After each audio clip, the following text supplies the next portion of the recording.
everyone, I'm back again. So that was about 10 minutes and you can see that my onion has softened down and caramelized and I've removed it from the pan, okay? The pan still has all the lovely juices in it. I've not washed it or anything, but we're now ready to move onto the next step of the gravy. My popovers are still cooking away in the oven.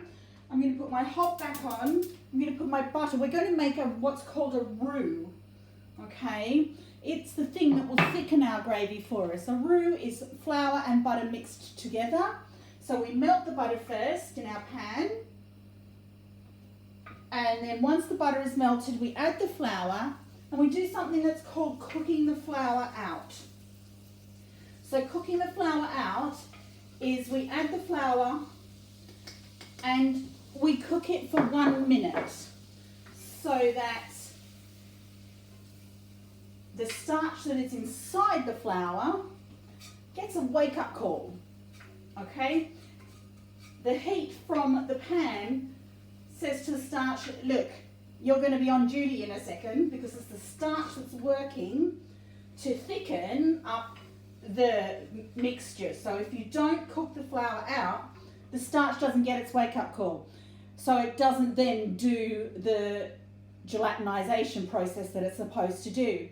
It also means that your sauce, if you don't cook the flour out, will taste like raw flour. So any sauce that you're making, whether it's a red onion gravy or a plain gravy or a cheese sauce, you must cook the flour out first.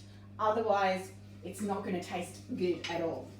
Okay, so I think I've chatted on for about a minute or so there, and I can see that my flour has done its thing in the saucepan. It kind of looks like, I don't know if you can see, it looks like a bit of a paste, okay?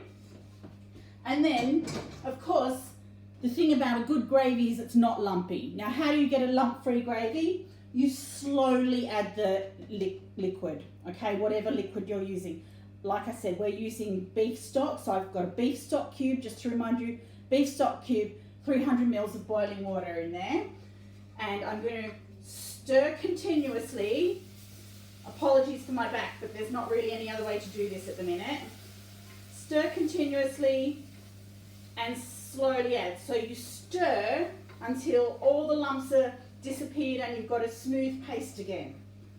Okay, and keep stirring until all of your liquid is added and you've got a lovely smooth mixture.